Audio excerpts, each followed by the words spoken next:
New Thought Media Network. We are a global broadcast network of positive music, media, and entertainment, inspiring humanity's evolution along the journey of enlightenment and creating a world of love, peace, empowerment, and prosperity for all. New Thought Media Network. Positively inspiring.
Good evening, and welcome to the Miracle of Prosperity here on the New Thought Media Network.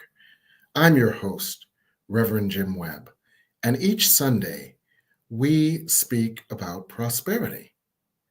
Not just money and stuff, but also professional prosperity, where you have a wonderful job with wonderful pay, where you provide a wonderful service in a wonderful way, a la Florence Scovel Shinn. We may talk about relationship prosperity, where your relationships are a reflection of your inner relationship. And when your inner relationship is one of inner harmony, inner peace, inner affirmation, and inner support, how your outer relationships mirror that. We may talk about spiritual prosperity, where you find within the peace that passes all understanding.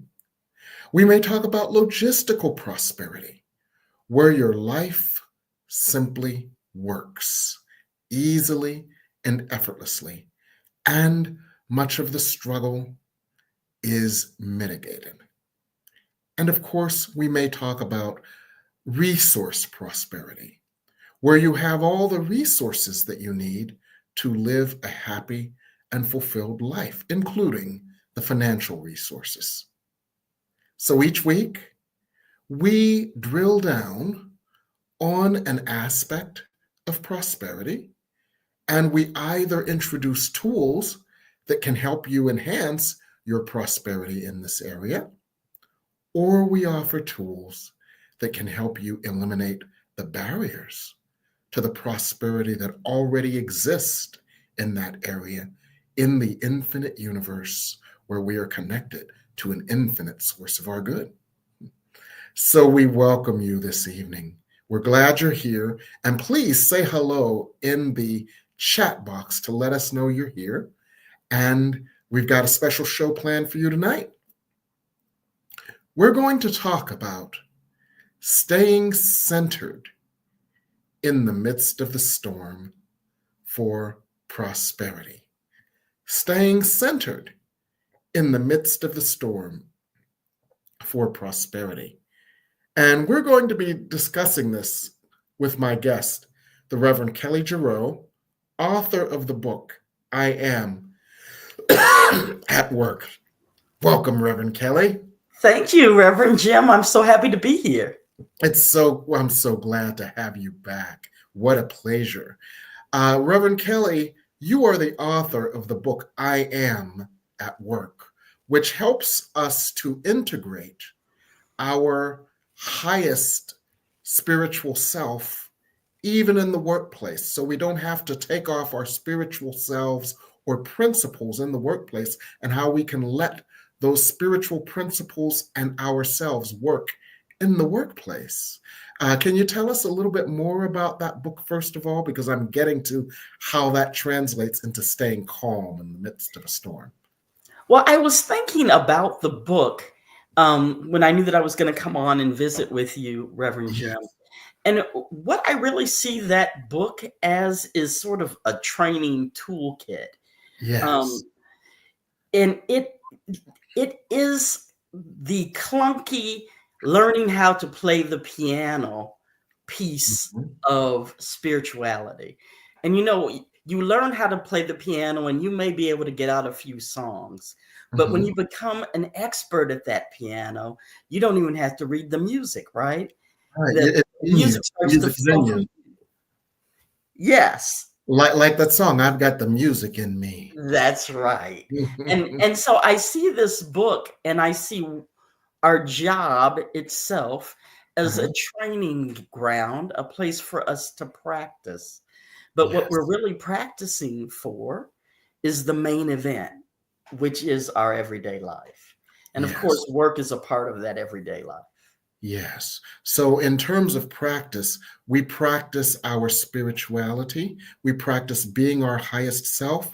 We practice having God's vision instead of our wounded ego's vision. We practice being centered on what our values are. Is that what I'm hearing? That's exactly right. I agree with all of those statements, Reverend Jim. Okay. And so it helps us to stay centered. If we can stay centered on the job, we can stay centered anywhere. Almost like that lyric from the song by New York, New York. If I can make it here, I can make it anywhere. With that, That's right. And I mean, some people love work. So we're obviously not necessarily talking about those people. Those people may have a bigger challenge somewhere else. hmm Um, to me, the most challenging aspect of work is not being the company man or the company woman, the yes person, but hmm rather being God's man or hmm God's woman in the room. hmm And that's So that where, means go so ahead. that means maintaining your full authenticity and your true authenticity, regardless of what mask you are being asked to wear.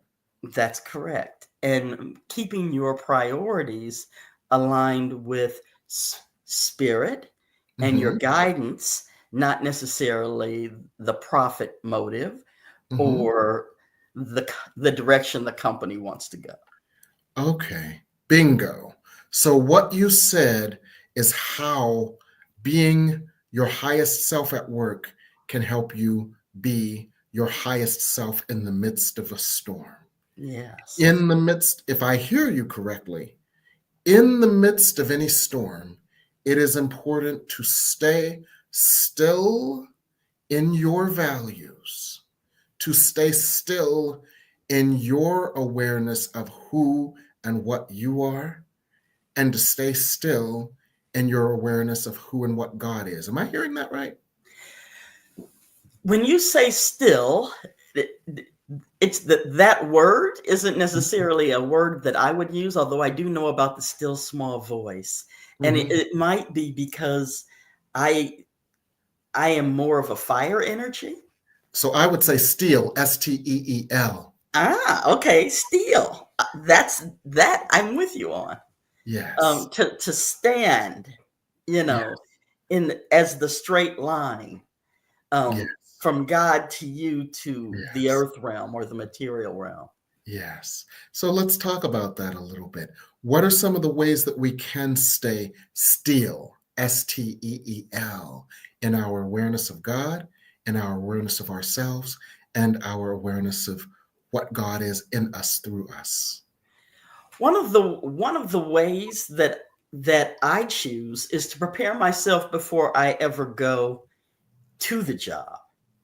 hmm So that I've already, when I'm showering, hmm I'm preparing my hmm mind for what that day needs to be. I'm already setting my intention before hmm I walk in the door. And mm really, it is a matter of constantly living and being in communion with that presence. mm So that you're hearing what God is asking. in a Mhm. situation.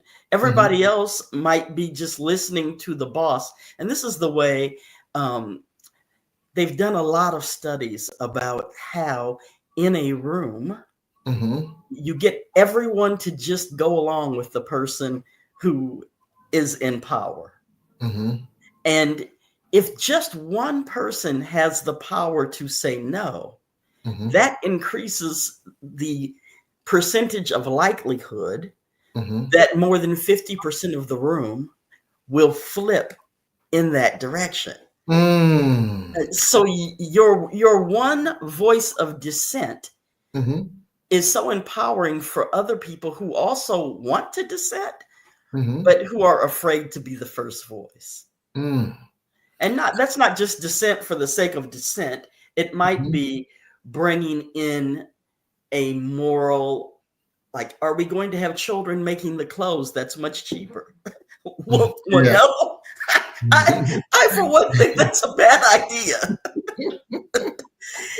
And sometimes that's hard to say if that's going to make the company 75% more profit. And, Mhm. the reasoning mind in a corporation, when they start talking about money, the level, the Mhm. rationality, Mhm. Mhm. those kids are going to be working on some job anyway, because in that country, children work. Uh-huh. Yeah. Those children are going to help their families. Okay. So your task in that example is to stay still, STEEL, in your values, your principles, and God's vision for you at that place, which could be the vision of, I don't want to say morality because that sounds like it has judgment in it, but the Yes. vision of compassion, where in certain settings, compassion may be in short supply. So let's get back to your preparation for that meeting. Mm-hmm. The broad, there's this phrase, prayed up, getting prayed up for whatever it is you are to encounter. But it sounds like when you do what you do, it's more than just prayer. It sounds like it's meditation. It's opening the channel between you and God. It's listening to God. It's feeling God's presence. It's allowing the God within you to expand, to be at one with the God in all things. Is that an accurate, broader description of what getting prayed up might mean? That's absolutely correct, Reverend Jim. It is a communion, and that Mhm. communion comes from practice. So you don't want the day you need it to be the day you call upon it. That's like calling God only when you're in trouble, and God, God, God, God, God, and God is like, who's this on my caller ID? I don't recognize this number. This number never called me. Probably spam.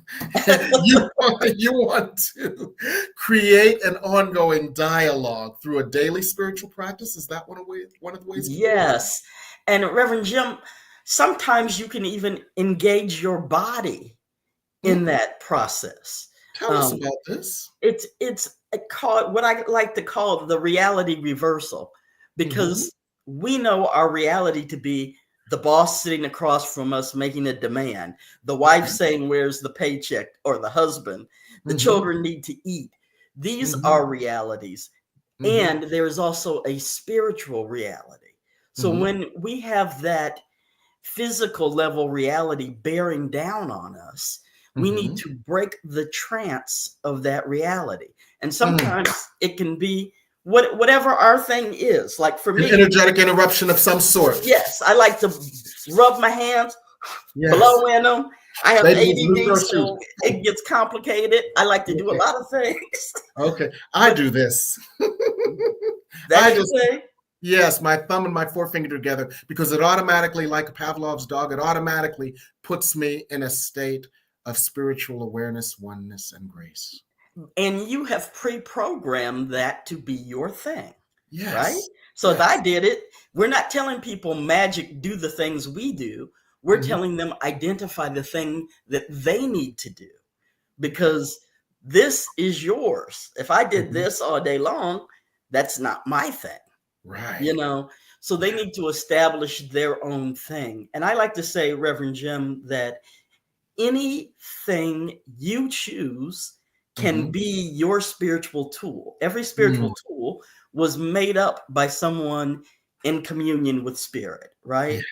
Yes. So you too can go into communion with spirit and find out the tool that is going to most connect you in that still way. Yes. In your times of need. Okay. So let me review just to make sure that I understand this. One of the things that it is important to do to stay steeled, STEELED, in your highest energy, your spiritual principles, and in your true self, no matter what is going on all around you, is to have a way to easily and effortlessly change from the hypnotic trance of your current experience to the spiritual experience that will set you free. Is that accurate? That is perfect. Yes. Okay. I love that. I love these restatements. They're going wonderfully. I'm not restating anything. I'm just trying to understand what you're saying. and you speak so eloquently that it is just such a joy to just take it in. And I just want to make sure I understand it all. Oh, thank you. Yes, thank you. And so that really does help me to understand what we can do to stay steeled and centered at work. And if we can do it at work, we can do it anywhere. Well, Reverend Jim, can I do a little interviewing? Sure. Because I know that you came from a history of a very, what I would probably imagine was a stressful work environment. I don't know what your spirituality was at that time, but did you have tools that you used to keep yourself centered? Yes.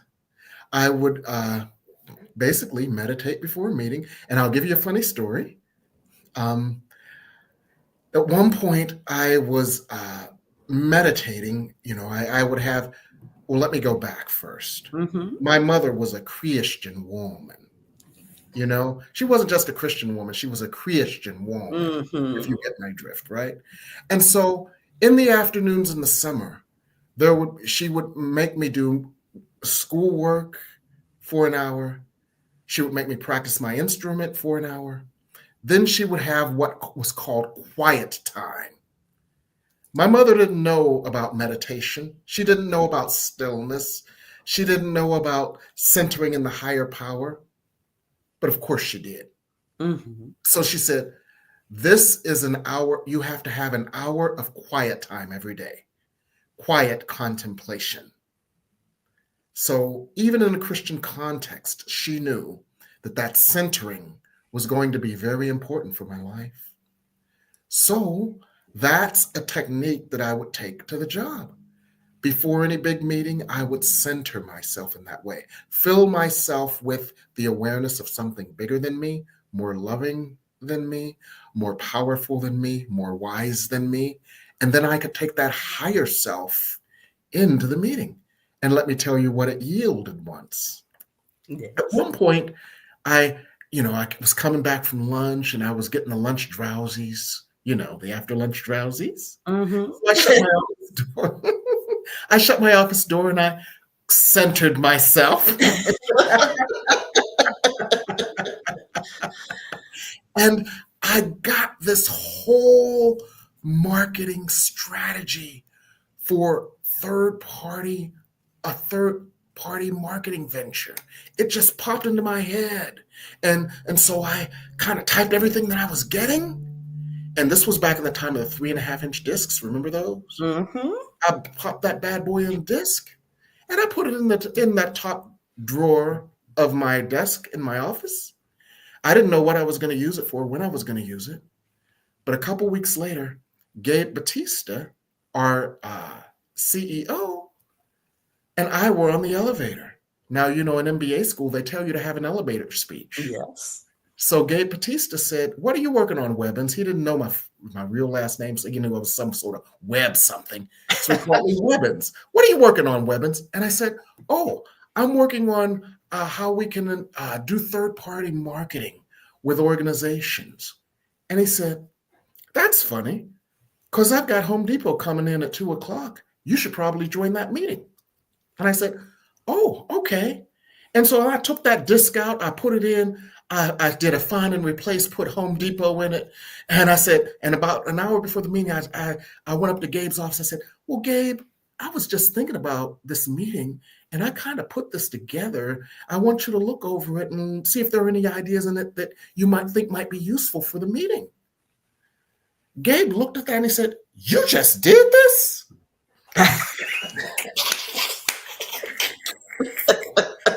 I said, I did it. I didn't say just. I said, I did it. And so he took that. He literally read verbatim from it in the meeting. And we got a deal. All right. I got a bonus. All right. Now, the point of that is that was centering. That was preparing. That was bringing yourself tapped into infinite energy, infinite love, infinite wisdom into the workplace. And go ahead. And spirit can see around corners we can't. 2 weeks before, I didn't know why I was typing that up. Spirit did. And you had to give credibility to what you were receiving from spirit, because some people in that situation would have got that hit and been like, oh, I need to do these other things though. Oh, that's interesting, but kept on with what they were doing. You had the alignment. Yes. To trust in what you were receiving, to type it up and to hold it and to look for, because you could have said you were working on anything, to look for the opportunity to state it. And it's like your seed met with the fertile ground that had already been prepared for it. Yes. And that, when you're doing that, work becomes easy and magical. Absolutely. And that is an example of work magic. Yes. And part of it is making the micro decision that can have macro results. And what do I mean by that? You picked it out, Reverend Kelly, when you said, I could have done this, that, or the other, but I made the micro decision to go with spirit. Yes. That was a micro decision. I call it, well, recently I've been calling it, let the dishes wait. Because recently I was having an ecstatic experience that I didn't think could get much better, like that line in Baby Light My Fire, baby, we couldn't get much higher. Well, I had a series of peak experiences all in one day, and I was on a high, and I couldn't imagine it getting much higher. And so I said, oh, well, let me go put away my breakfast dishes. And I heard, remember that song by Natalie Cole, No Plans for the Future, the first line of which was, let the dishes wait? No, I don't remember that. Okay, there was a song. And the first line, the song was No Plans for the Future. The first line was, let the dishes wait. So in that moment, when I was singing Baby Light My Fire, baby, we couldn't get much higher. And I was kind of talking to God because I was in this place that was just so incredible. I was in this place where the light of God within me was so prevalent that I lost me, and the light of God all around me was so prevalent that I finally knew what they meant in A Course in Miracles when they said, God lives in you and you live in God. For the light of God living within me was all that I felt that I was, and the light of God all around me was the sphere in which I was living. And I thought, it can't get much better than this. So I went to do the dishes, and Spirit said, let the dishes wait. Get back in the room. I'm like, God, we couldn't get much higher. And you know what God said? Spirit said, watch me. And I got even higher and higher and higher. You would have think I had taken ecstasy. Not that I know anything about that, amen. But the point of it is what you said, Reverend Kelly. The micro decision to let the dishes wait, to let the stresses of life, to let the things that seem to be most pressing from a physical perspective, let them pass when Spirit is not tapping you on the shoulder and saying, I've got something for you. Yes. And that's one of the keys. Let the dishes wait. Let the Yes. worry wait. Let the fear wait. Let the doubt wait. Let the anxiety wait. Go to God first. And that fear, that doubt, that anxiety, or that limited thinking will be dissolved when you put yourself in the mind of God. That's it. Yes. For work, I like to say value purpose over permanence. Tell us Because about that. that whole desire to stay at our job and not Mhm. be fired Yeah. has us often putting things out of order. That might get God put on the back burner because Yes. I don't know if I say these words or if I make this presentation, I Mhm. might not have my job tomorrow. But Yes. to know that even if that is the case, Mhm. I have served my purpose and my next purpose will be waiting. Yes. It's already been set out. And that's the same thing in life because Yeah. we're all trying to, as Dr. Martin Luther King said, longevity has its place, Mhm. but there's more than longevity. Mhm. And sometimes we have to have the courage to be still, Mm. regardless of what is happening. And Yeah. so all of these little creeping things, right now, there are a lot of creeping things out there. Yes. And our opportunity is to use the creeping things as fodder. Mm. And that's fodder for our creativity, our growth, our development. I'm seeing people do things they've never done before. Mm. Yes. It's Yeah. reminding me of that story about the pastor who got the small house in heaven Uh-huh. and Yes. the bus driver who got the mansion because Uh-huh. everyone was praying while he was driving. Yes. So we're based on results. So Yes. I just think, as much as we may not like the situation that is out here, there Mhm. is an energy right now. Mhm. It is an energy of resolve that people have. Yes. It is an Yes. energy of craving real and authentic change. Mhm. And we can tap into that energy, Yes. Yeah. and as long as we are riding the frequencies of spirit, Mhm. oh, what we can create. Oh, what we can do. This Yes. is truly, and this gets us into how we can use what is our divine purpose, which may be getting revealed to us in the midst of the storms that we're seeing outside of us. What is my purpose in this as a light worker? What is my purpose in this? For this I was born. What is my purpose in this? There is coding within me, just like the coding in an acorn to become a mighty oak. There is coding within me for just this moment, for I was born for this moment. Is my purpose to heal myself of any ideas of victimhood or powerlessness by connecting with, being at one with the highest power and healing the wounds of my earth walk so that I realize that I am the light of God made manifest? And from that perspective, is it my purpose to bring the light of God that has already healed my heart to the hearts of the others that are hurting and causing pain and suffering to others? I don't know.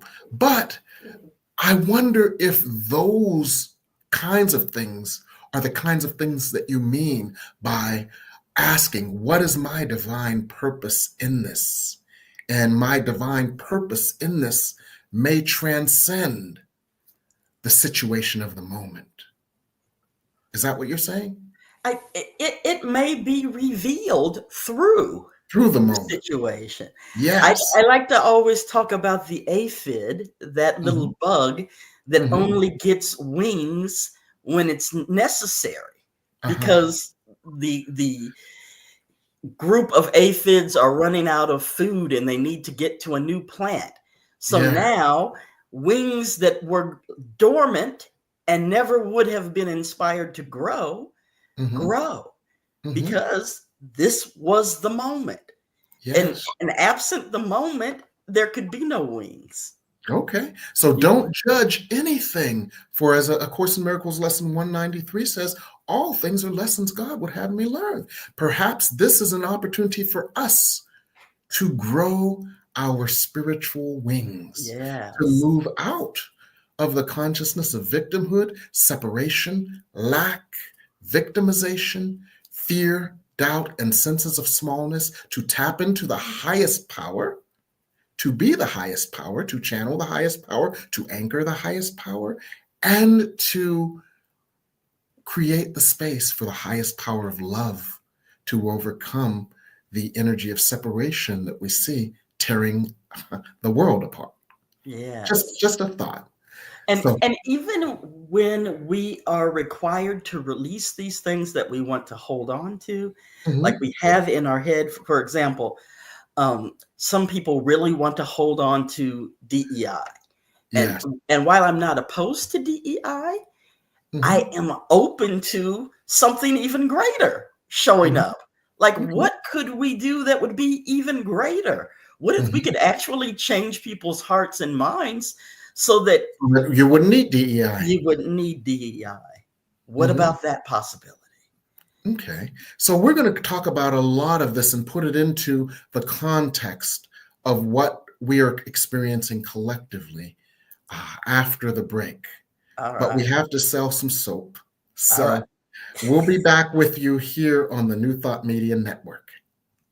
Please help us say thank you to our organizational sponsors, including the Hefferland Foundation, Affiliated New Thought Network, International New Thought Alliance, Science of Mind Archives and Library Foundation, Center for Spiritual Living Denver, Center for Spiritual Living Midtown, New Thought Philadelphia, Planned Happiness Institute, Summit Center for Spiritual Living, One Heart Retreats, Center for Spiritual Living on the Lake, Unity Kitchener, Unity Spiritual Center, Ottawa, Om Center for Spiritual Living, Satya Center, Begin Within Ministries, Center for Spiritual Living, North Jersey, Unity of Savannah, and the Center for Spiritual Living, Seattle, as well as all of our individual donors. Thank you for being part of the New Thought Media Network. Please like, share, and subscribe. New Thought Media Network, positively inspiring.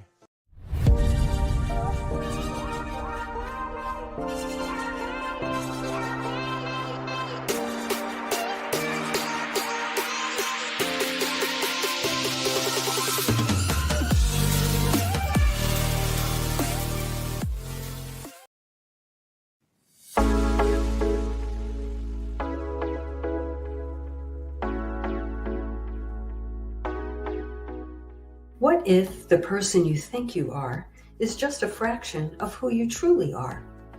What if years of conditioning and surviving in a challenging world have left you clinging to strategies and beliefs that mask your truest nature? I'm Catherine Duca, psychotherapist and self-esteem coach, and you're listening to Who Do You Think You Are? A show that looks beneath our psychological masks and uncovers our profoundly messy, beautiful, brilliant, tender-hearted essence. Join me as we go in search of the hidden power of our true selves. I'm so glad you're here.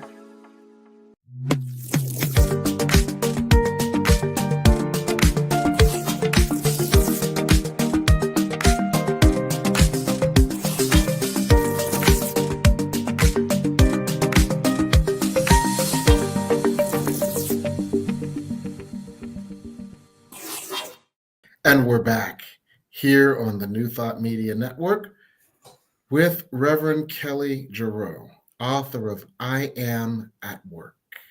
And the topic this evening is staying centered through any storm for prosperity.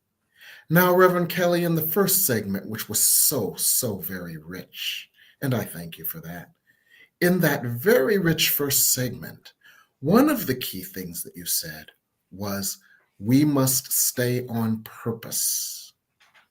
And one of the questions that generated is, so what is my purpose? And I'd like for us to discuss that a little bit. And I'll tee something up, and I'd like your comments on it. And then I'd like you to tee something up, and we can discuss that as well, okay? All right. When someone asks me, what is my purpose? And this is just me, Reverend Jim Webb, my purpose is to love and be loved, for love is all there is. And then I ask myself, in this moment of grace and glory, how would I choose to experience love? How would I choose to see love outside of me? How would I choose to see love all around me? And how would I choose to feel love within me? Because it all begins within. So when I just boil it down to that purpose and then put my heart's imprint on that purpose. So what is your heart's desire for how this would manifest right now? That keeps me centered and clear in any moment. What does your heart need? What aspect of love would you like to experience right now? For any and every aspect of love is always available to you, because every aspect of love is an infinite supply as you are tapped into the source. So that helps me to stay on whatever purpose is in the moment, because whatever purpose is in any moment is how I would choose to experience love and its expression in this moment. What are your thoughts on that, Reverend Kelli, as a way to kind of, just stay on purpose? I like the way that you have identified for yourself what you are. I always consider us as individuals to be elemental. Mm-hmm. And so the element that you use as your entrance into your purpose in the moment is your heart and love. And that sort of guides you in the direction that you need to go in, Yes. which could look different in a number of different contexts. Is that correct? Yes, absolutely. It's going to look different. If you're in this room, things look one way. You step into the next room, things look different. Amen? Yes, amen. Right. And that's why this is going to sound crazy, and No. that's why this Trump thing can be good for us. I know I said the word. That's why everything that we are afraid of that is happening around us can be good for us, because elements of ourselves who we've never known ourselves to be and could not have known ourselves to be in another context are becoming available for us to access, see, activate, and implement. Absolutely. And that is great. We come to know ourselves and our purpose through the experiences that we have. We are that multifaceted diamond. Yes. And we're seeing, oh, this is what I look like when this stuff is happening all around me. Right? This is what this is triggering within me that I came to Earth to heal. Thank you for this triggering. Such an opportunity. Right? Such an opportunity for growth. And that's what's happening with us on an individual level. On a collective level, the same thing is happening. So A Course in Miracles, a miracle is simply seeing something different. Yes. And I'm doing this 3-week program called Spirit Speaks on current events. And they gave us a miracle yesterday, one of many. The miracle that they gave us yesterday was, what if you've been seeing this as an epic battle of good versus evil? And what if there were a different way to see it? What if you were to see everything that was happening as that which was deeply held in the consciousness of humanity in the form of separation, subjugation, supremacy, cruelty, etc.? What if these energies were in the collective consciousness of humanity and they were being crystallized and put in your face so that you could heal them and choose a different way. And what if you came to heal this by healing it in your heart first, so that there is no energy within you that is contributing to this collective energy? And then when you have healed that within you, you are a clearer, stronger, more powerful vessel for the love that would heal it outside of you. And also, if it doesn't exist in you, it can exist outside of you. Well, You are simply a movie projector projecting what's in you outside of you. And what if that were the purpose of this? And I thought, wow, dudes, you guys are something else. I love that, Reverend Jim. 100%. And so that, to me, was a very interesting revelation. Yes. And what you said is just that. It's like there is an opportunity to hear, an opportunity for healing, an opportunity for growth, an opportunity for clearly an opportunity for transformation. Because if something is painful, unpleasant, unwanted, unwarranted, clearly it is begging to be transformed, because we were put here for the purpose of joy, not for the purpose of victimhood, pain, fear, anxiety, struggle, suffering, or lack. So what you said that was just so powerful was, let me see this differently. What can I learn? How can I grow? What can I glean? And what can I heal within me and outside of me? Mm-hmm.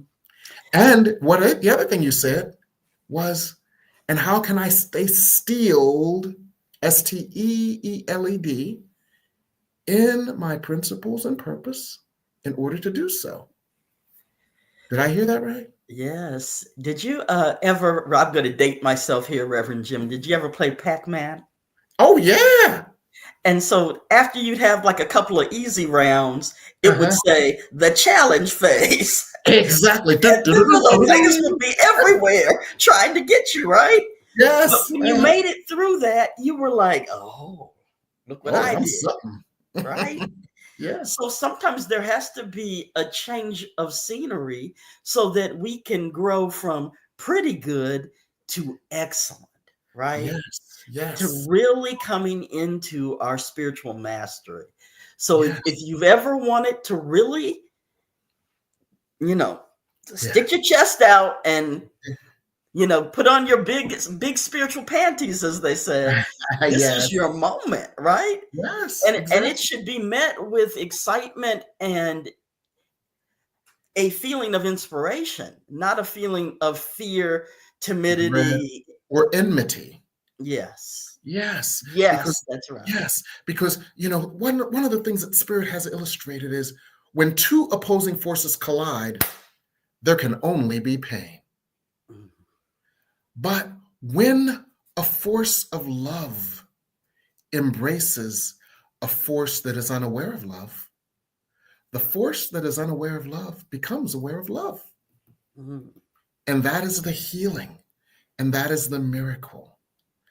And so our task is to be the force of love, because we are tapped into the source of love, and to introduce that love, because we channel it, we are vessels for it, to the places within us that we see reflected outside of us that clearly need love. Yes. And I really think that this is love's moment. Yes. Not just in the sense of the spiritual agape love, but also just the familial love. Because in times when everybody doesn't have money, then we do something simple. We go to each other's houses, bring a dish, have a rent party. Yeah, sit and talk to each other, see how everybody's doing. Yes, exactly. Put your money together to help a person out. It hits differently in times of trouble. Absolutely. And one of the things that Spirit has been talking about through me in this 3-week course is that one of the things that this challenge will bring upon all is the idea that we really are one. The energy of separation that said, okay, I want to vote for this guy because he's going to get those other guys I don't like. And then all of a sudden, this guy does something and you're the one that's hurting. It's like, wait a minute, we're all in this together. Mm-hmm. And that is the consciousness of unity versus the consciousness of separation. And and this experience slingshots us to a higher level. And by slingshot, I mean, we're going into a pullback, a contraction. We're confronting our fears. We're confronting our doubts. We're confronting our deepest, deepest biases. We're confronting our deepest, deepest angers, pains, resentments. Everybody is. Mm-hmm. And our fear that others will eat and we won't. So we're this pullback, right? But look, just like a slingshot, the energy is being stored for the great progression, the great healing, the great expansion that comes after it. And I love what you said, Reverend Kelli, which is we must stay steeled, we must stay centered on our purpose. It's like a catapult. Yes, yes. It's that pressing down to pop back up. Pop back up. Thank you. I love that. Yes, thank you. And I love that and your insights. So thank you so much for being here. What are you working on these days, Reverend Kelli? What I am working on is a book about the Christian scriptures. And it's really recasting, using certain scriptures to recast that text as one that is about love, one that is about innocence, one that is about forgiveness. L-I-F-E. Love, innocence, forgiveness. You add an E. And Kelli's Keys to Life. Kelli's Keys to Love, Innocence, Forgiveness, and Effortlessness. We'll see how it shakes out. Yeah, we'll see how it shakes out. And what about you, Reverend Jim? What are you working on? Well, I got a new set of classes that I'm going to announce in about a week. I'll give you a little hint, though, everybody. A Course in Miracles, lessons 122, 123, 124 say forgiveness is the key to happiness. Forgiveness offers all that I want. So Spirit is putting together through me a new set of classes on forgiveness. And it's called Radical Self-Forgiveness. So Spirit is going to dig deeper into the teachings on forgiveness that they've been giving so that we can apply them to ourselves, so that we can allow ourselves all the prosperity that we desire. So I'm going to be announcing that in a week or so, and you'll get all the details. Oh, I can't wait. Yeah, and then I'll open it up for registration so that the folks who listen to this show will be among the first to have the opportunity to register before the classes sell out. And in the meantime, I'm doing my current course, and I'm doing that pop-up course, Spirit Speaks, on navigating national events. Oh. Now, that is so powerful. People, you can get the recordings of it and just experience the wisdom, the healing power, and the people who ask questions probably ask the questions that you want. So those recordings are available, and you can contact me to do that. So that's what I'm up to these days. All right. I love it. Yes. And when you get your course completed with the Course of Miracles, I would love to do something with you using the scripture, the biblical scriptures, and bring both of those together to see how they're speaking in the same language. They really are. I can tell you, I can mention to you hundreds of instances where a scripture in the Bible is literally mirrored by a scripture in A Course in Miracles, literally where they're saying the same thing. My favorite, and this will just be a teaser, my favorite is all things work together for the good, for those who love the Lord. Yes. Which is mirrored in A Course in Miracles by the verse, if you only knew that all things, past, present, and to be, were gently planned by the one who would lead you to your good. I mean, those two are bookends of the same thought. Yes. And that's just one example. But we'll do that another day, Reverend Kelly. All right. I look forward to it. Me too. For now, I'm just so thankful for you taking the time to be with our audience today. Our audience thanks you as well. And I want to thank our audience as well as our producer, Reverend Michael Mangus, for this evening's episode of The Miracle of Prosperity here on the New Thought Media Network. Good night.